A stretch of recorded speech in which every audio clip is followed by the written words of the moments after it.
Praise the lord, హల్లెలూయా. ప్రతి ఉదయం దేవుని వాగ్దానములు వినిచున్న మీ అందరికీ నా హృదయపూర్వక వందనములు తెలియజేస్తున్నాను. ఈరోజు దేవుని వాగ్దానము పరిశుద్ధ గ్రంథము నుండి సామెతల గ్రంథము 24వ అధ్యాయము 15వ వచనం. భక్తిహీనుడా, నీతిమంతుని నివాసమునొద్ద పొంచి ఉండకము, వాని విశ్రమ స్థలమును పాడు చేయకము. ఆమెన్, హల్లెలూయా.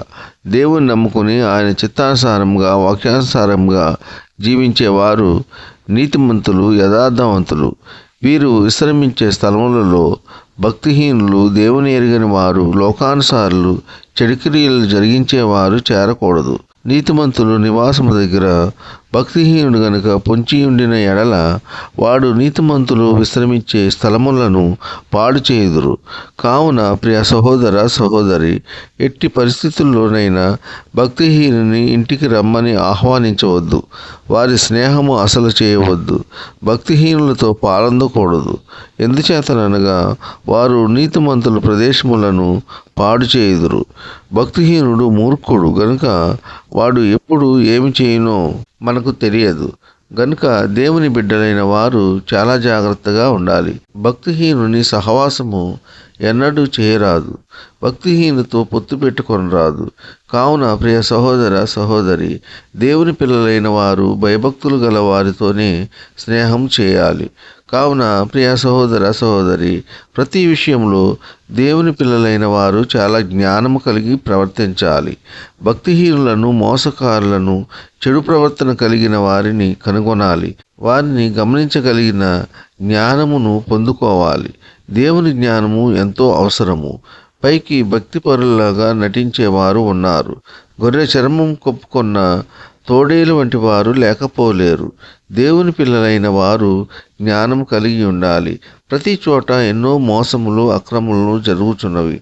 భక్తిహీనులను ఎంత మాత్రము చేరదీయవద్దు. చేరదీసిన భక్తిపరులను చెరిపివేయుదురు.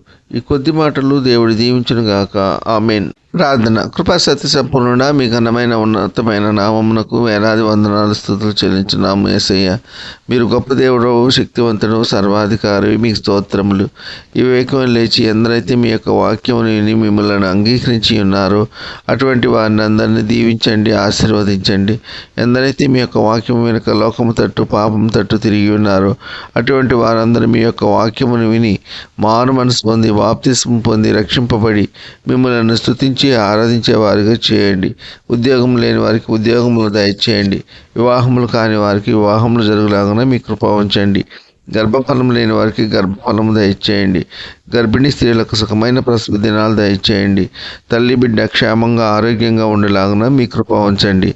వ్యాధిగ్రస్తులను ముట్టండి, బాగు చేయండి. గాయపడిన వారి గాయములను స్వస్థపరచండి, బాగు చేయండి. కన్నీటిలో ఉన్న వారి కన్నీరు నాట్యంగా మారలాగా మీ కృప ఉంచండి. దుఃఖంలో ఉన్న వారిని వాదార్చండి. వారు కోల్పోయినవన్నీ తిరిగి పొందుకునేలా మీ కృప ఉంచండి. దిక్కులేని వారిని, దీనులను, అనాథలను కాపాడండి. వారికి కావలసిన ఆర్థిక సహాయం అందలాగా మీ కృప ఉంచండి. ఉద్యోగస్తులను, వ్యాపారస్తులను, కూలి పని వారిని కాపాడండి. వారు చేస్తున్న పనుల్లో, రాకపోకల్లో కాపాడండి. వృద్ధులను కాపాడండి. వృద్ధాప్యంలో ఎటువంటి మనోవేదనకు గురి కాకుండా మీ కృప ఉంచండి. యవనస్తులను కాపాడండి. యవన కాలంలో ఎటువంటి చెడు వ్యసనములకు బానిసలు కాకుండా మిమ్మల్ని స్తుతించి ఆరాధించి కృప దయచేయండి. వికలాంగులను కాపాడండి. వారికి కావాల్సిన సాటి అయిన సహాయము అందులాగున మీ కృప ఉంచండి. పిల్లలు తల్లిదండ్రుల మాట విని ఎటువంటి చెడు స్నేహములు చేయకుండా క్రమశిక్షణ కలిగి జీవించలాగున మీ కృప అనుగ్రహించండి.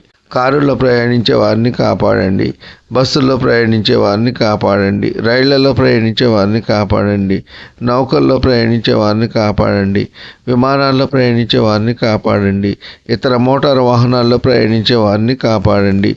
ఈ కొద్ది మనవులు ప్రభువైన యేసుక్రీస్తు పేరు వేడుకుంటున్నాము తండ్రి. ఆమెన్. విన్న వాక్యము దీవెనకరంగా ఉన్నట్లయితే లైక్ చేయండి, షేర్ చేయండి, సబ్స్క్రైబ్ చేసుకోండి. మీ సహోదరుడు Kola Daniel. God bless you.